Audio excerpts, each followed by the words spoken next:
Does this feeling sound familiar? You wake up in the morning and the first thing that enters your mind is them.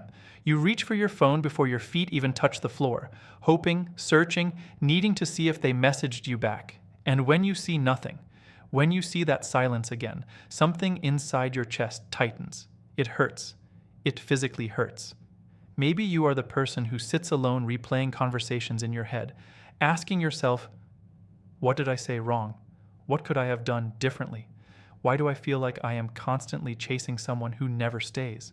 You gave them everything, your time, your energy, your heart, and still, it was never enough. Let me tell you something right now. What you are feeling is not weakness. What you are feeling is not madness. What you are feeling is one of the deepest, most real forms of pain a human being can carry. And you need to hear this, because someone out there has been carrying this weight alone for far too long. You are not crazy for feeling what you feel. You are not dramatic for hurting this deeply. The truth is, you loved with everything you had. And that kind of love, that kind of open, vulnerable, all in love, it leaves scars when it is not met with the same energy. When you give your whole heart to someone and they treat it like it is ordinary, like it is replaceable, that breaks something inside of you that no one else can see. And here is what is even harder. You start blaming yourself. You start wondering if there is something fundamentally wrong with you. You ask yourself, why am I not enough? Why do I always have to fight for basic love? Why does it feel like everyone else gets what I cannot seem to find? I want you to listen to me very carefully. Stop right there. The way someone treated you, the silence, the inconsistency, the emotional unavailability, that was never a reflection of who you are. That was a reflection of who they were and what they were capable of giving. And what they were capable of giving was not enough, not even close. You deserved a love that showed up, a love that chose you back just as fiercely as you chose them, a love that made you feel safe, seen, and valued. Not because you earned it by doing more, by being more, by shrinking yourself into someone smaller just to fit into their life. You did not deserve to feel like you were too much. You were not. You were exactly right. The problem was never your capacity to love. The problem was that you gave your love to someone who did not have the emotional depth to hold it. And I know, this pain feels unbearable. Some days it feels like it will never leave you. Some days you wonder if you will ever feel whole again. I want you to know.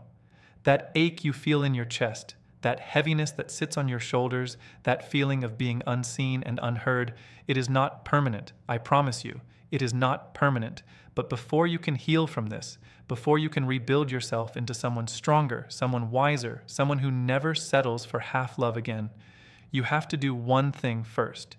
You have to stop invalidating your own pain. The first step on this journey is to look at yourself in the mirror and say, what I feel is real. What I went through was painful, and I am allowed to hurt. I am allowed to grieve. I am allowed to be angry. I am allowed to feel broken, because that pain is proof that you love genuinely, deeply, and without reservations. So many people walk around pretending they do not feel anything. So many people bury their hurt and pretend to be okay, but not you. You are not going to do that today. You are going to sit with this pain. You are going to honor it. You are going to acknowledge it, because only by honoring your pain can you ever begin to release it. Here is what I want you to take away from this opening moment, and I want you to carry it with you through every single minute of this video. You are not broken. You are not unworthy. You are not too much. You are a person who loved deeply, got hurt badly, and is now standing at the crossroads of a decision. The decision to heal, the decision to reclaim yourself, the decision to never accept less than you deserve again. And trust me when I say, everything I'm about to share with you in the next few minutes is going to change the way you see yourself, your past relationships, and your future entirely. So do not go anywhere. Do not skip ahead. Every single section of this video is designed to help you rebuild from the inside out. And the best part, you do not have to do it alone. So stay with me, because what is coming next might just be the beginning of the most powerful transformation of your life. Have you ever asked yourself, why do I feel this way? Why does the idea of someone pulling away make your whole body feel like it is collapsing? Why does their silence terrify you more than anything else in this world? Why do you wake up anxious, go to sleep anxious, and spend every moment in between trying to figure out how to keep someone from leaving? If you have, I need you to hear this. You are not broken. You are not difficult. You are not impossible to love. There is nothing fundamentally wrong with you as a person. The reason you feel the way you feel is because somewhere along the way, your emotional wiring got shaped in a way that made you desperate for connection, terrified of abandonment, and desperate to hold on to people even when they were barely holding on to you. That is not your choice. That was done to you. Let me explain what anxious attachment really is. It is not a personality flaw. It is not a character weakness. It is a wound, a deep emotional wound that was planted in you long before you ever met the person who triggered it. Your attachment system, the part of your brain that controls how you connect with other people, learned very early on that love is something you have to work for, that your needs are something you have to earn, that people you love can leave at any moment, and you must do everything in your power to prevent that from happening. This is not something you decided. This is something that was taught to you by life, by your environment, by the experiences that shaped your nervous system before you were old enough to understand what was happening to you. Think about it for a second. When you were a child, were you allowed to express your emotions freely? Were your needs met consistently? Did the people who were supposed to love you show up in a way that made you feel safe and secure?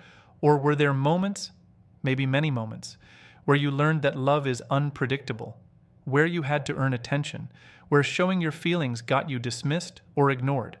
Most people who develop anxious attachment did not grow up in homes where they felt completely safe. They grew up in environments where they had to fight for emotional availability, where they learned that if they cried loud enough, asked enough, needed enough, maybe someone would finally pay attention. Maybe someone would finally see them. And that pattern followed you into adulthood, into every relationship you entered. You carried that little child inside of you, the one who never felt fully seen, and you tried to heal that wound through every person you fell in love with. You thought, if I love hard enough, if I give enough, if I hold on tight enough, maybe this time I will finally feel the safety I never had. But here is the problem. The wound is inside you, not in them. No person outside of you can fill a void that was created from the inside. And the moment you start relying on someone else to make you feel whole, you hand them a power that they will eventually use against you. Not because they are evil, but because you are asking them to do a job that only you can do. Now, I want to talk about something important. Those moments when you feel triggered, when your partner does not text back for an hour, and your mind starts spiraling into worst-case scenarios. When they seem distant and your chest starts tightening and you want to scream, cry, beg them to just tell you they still love you. Those moments are not you being dramatic. Those moments are your nervous system trying to protect you.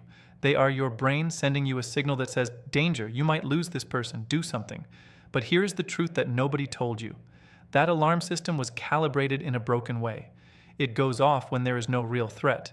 It panics when there is no actual danger. It makes you feel like the world is ending when your partner simply had a long day and needed some space. You are not crazy for reacting that way. Your system is just working with outdated programming, and today, you are going to learn how to update it. You are not to blame for how your attachment system developed. You were a child. You had no control over the environment that shaped you. But here is where the power shifts. You are not that child anymore. You are an adult now. And as an adult, you have the ability to look at the wound, understand it, and heal it yourself without needing someone else to fix it for you. The moment you stop treating your anxious attachment as a character flaw and start treating it as what it really is, a deep wound that needs compassion, patience, and inner work, everything changes. You stop hating yourself for how you feel. You start understanding yourself. And when you understand yourself, you can finally start healing yourself. So I need you to do something right now. I need you to look at that anxious part of you, the part that panics, the part that overthinks, the part that chases and pleads and begs, and I need you to embrace it, not fight it, not suppress it, embrace it. That part of you is just a wounded child who never learned that they were allowed to be loved without earning it. And that child deserves your compassion. That child deserves your gentleness. That child deserves to finally feel safe, not from someone else, but from you. If you are feeling something shift inside you right now, good. That feeling is the beginning of your transformation. And I promise you, everything I am about to share with you in the coming minutes is going to go even deeper. So keep watching. Do not stop here, because you deserve to understand every part of your wound and every step of your healing. Let me ask you something. When you think back on that relationship, the one that left you feeling drained, confused, and constantly on edge, do you remember what it felt like in those moments when they were closest to you? Those rare, fleeting moments when they seemed fully present, when they opened up, when you finally felt the connection you had been craving. And then, do you remember what came next? Just as quickly as they arrived, they vanished. The warmth disappeared, the texts became shorter, the distance returned, and the moment you felt that shift, the moment you sensed them pulling away, something inside you lit up like an alarm. Your heart started racing, your mind began spinning, and without even thinking about it, you reached out, you sent the message, you asked the question, you did whatever you could to close that gap before it became too wide. That is the dance. That is the push and pull that kept you trapped for months or maybe even years. And the worst part, it felt impossible to escape. Every time you pulled away, they seemed to come back. Every time you got close to walking away, something always pulled you back in. It was a cycle that never ended, a loop that your nervous system became addicted to. So, let me break down exactly what was happening. Because understanding this pattern is one of the most important steps toward breaking free from it. Your attachment style is anxious. Their attachment style is avoidant. And when these two styles come together, it is like pouring gasoline on a fire. Here is why. Anxious attachment makes you crave closeness, reassurance, and emotional availability. You need to feel connected to feel safe. When that connection wavers, your alarm system goes off and you do whatever you can to restore it. Avoidant attachment does the opposite. When things get too close, too intense, too emotionally demanding, their system interprets it as a threat. Not because they do not want love, but because their nervous system learned early on that depending on others leads to disappointment. So when they feel someone getting too close, they instinctively create distance. They shut down, they pull away. Not because they do not care, but because closeness feels dangerous to them. Now put these two patterns together. The more you needed from them, the more overwhelmed they became. And the more overwhelmed they became, the more they pulled away. And the more they pulled away, the more your anxiety spiked. And the more your anxiety spiked, the more you pursued. You chased because you were terrified of losing them. They retreated because they were terrified of being consumed. And around it went, like a treadmill that never stopped. You ran and ran and ran, but you never actually moved forward. This is what people mean when they talk about the anxious-avoidant trap. It is a codependent dynamic where both people are triggering each other's deepest fears. You trigger their fear of suffocation. They trigger your fear of abandonment, and neither of you has the emotional tools to break the pattern in the moment because the pattern is running on automatic. It is happening below the level of conscious thought. You were not crazy for chasing them. Your nervous system was simply trying to protect you from the abandonment it feared most, and they were not evil for pulling away. Their nervous system was simply trying to protect them from the engulfment they feared most. Both of you were wounded, both of you were scared, and both of you were fighting battles the other person could not see. But here is what you need to understand clearly. This does not mean the relationship was healthy. This does not mean you should have stayed. Understanding why it happened does not mean it was okay. It simply means you can stop blaming yourself for not being able to make it work. You were not fighting a fair battle. You were trapped in a dynamic where every move you made seemed to make things worse, and that was not your fault. The pattern was designed to keep you stuck, and the only way to break free is to step outside of it entirely. Think of it this way. Imagine you are in a room with a door that is locked from the inside. Every time you try to open it, the lock clicks shut again. You keep trying. You keep pushing, you keep pulling, but nothing changes. That is what the anxious-avoidant dance feels like from the inside. You are working so hard and getting nowhere. The moment you finally step back and look at the door from outside, you realize something. You cannot fix this from inside the room. You cannot heal this while you are still standing in the pattern. The only way out is to recognize that you do not have to keep playing this game. You do not have to keep chasing someone who is running from you. You do not have to keep showing up in a relationship where your needs are seen as too much. You can walk away from the room, you can close the door behind you, and you can walk towards something completely different. That is what healing looks like. That is what this entire journey is about. Helping you find the strength to step out of the dance you have been trapped in for so long. And once you understand the pattern clearly, Once you see how it worked and why it hurt you, the power to break it is already in your hands. I know this might feel heavy, but stay with me, because what is coming next is going to help you see that relationship and that person in a completely new light. And that new perspective is going to be one of the most healing things you experience. Now that you understand the pattern, I want you to consider something that might feel uncomfortable at first. What if the person who hurt you was never actually capable of giving you what you needed, not because they chose not to, but because they did not have it inside them to give? Before you let that sentence sit wrong with you, let me explain what I mean. I am not telling you this to make excuses for them. I am not telling you that what they did was okay. What they did, the silence, the inconsistency, the emotional unavailability, that was still a choice. And it still hurt you deeply. That is real. That is valid. And I am not here to tell you otherwise. But understanding why they could not show up for you is one of the most important lessons you will ever learn on this journey. Because once you truly grasp this, the confusion starts to lift. The obsession begins to fade, and the healing can finally begin. Here's what I need you to understand. People who lean avoidant in their attachment style, they are not villains. They are not cold-hearted monsters who enjoyed watching you suffer. They are wounded people, just like you, carrying their own scars, fighting their own battles, running from their own pain. The difference is they ran in the opposite direction. While you were desperately chasing closeness and connection, they were desperately running away from it.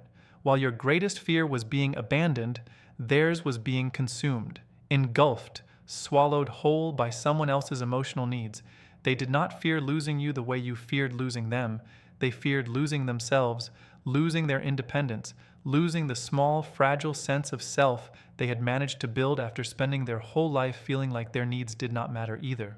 Think about that for a second. Imagine growing up in an environment where your emotions were not welcome, where expressing your needs got dismissed, where you learned very early that if you wanted anything from anyone, you had to figure out how to get it on your own. No one was going to help you. No one was going to hold you. No one was going to make you feel safe. That is the childhood wound that most avoidant people carry, and it shapes everything about how they experience relationships as adults. They learned, at a very deep level, that needing someone is dangerous, that depending on someone leads to disappointment, that the only way to survive emotionally is to stay self-contained, keep your walls up, never let anyone get too close. And when you came along, when you loved them with everything you had, it terrified them. Not because they did not feel anything for you, but because your love demanded something they were not ready to give. Your need for closeness felt like a threat to their survival. Your desire for emotional availability felt like an invitation to lose themselves entirely. So they did what their nervous system told them to do. They retreated, they created distance. They pulled away not because they wanted to hurt you, but because staying close felt like drowning to them. They chose their own protection over your need for connection. And that was a choice that cost you your peace. But here is what I need you to hold on to so deeply that it changes everything. Their silence was never about you. Their distance was never about your worth. Their inability to show up was never a reflection of whether you were good enough, beautiful enough, lovable enough, or enough in any way at all. They could not show up because they did not know how. They were not taught. They did not learn. They were broken in their own way, and their brokenness looked different from yours. Yours made you chase. Theirs made them run. Both wounds, both painful, both real. And this is why you have to stop taking their behavior personally. Not because it did not hurt, it did. Not because it was acceptable, it was not. But because holding on to the belief that their distance was your fault keeps you trapped in shame. And shame does not allow you to heal. Shame keeps you small. Shame keeps you chasing love that was never going to be real. Because you are too busy believing you did something wrong. You did not do anything wrong. You just fell in love with someone who was not emotionally equipped to love you the way you deserve to be loved. And that is not a personal failure. That is a compatibility issue. That is a wound meeting a wound, and both people walking away scarred. The truth is, they were running from themselves, not from you. They were trying to protect a part of themselves that had been broken for so long. They forgot it was even there. And until they do their own healing work, they will keep running. From every person who gets close, from every love that asks them to be vulnerable, from every connection that threatens the walls they built so carefully. You deserve someone who runs toward you, someone whose nervous system feels safe when you are close, not threatened, someone who has done their own healing work so they can show up fully for you without running away. But before you can attract that person, you have to heal first. You have to understand your wounds so deeply that you stop attracting people who are wounded in the opposite way. You have to become whole enough on your own so that you never again have to chase someone who cannot stay. Keep watching, because the next part is going to help you understand exactly how this relationship changed you and how you can rebuild yourself into someone stronger than ever before.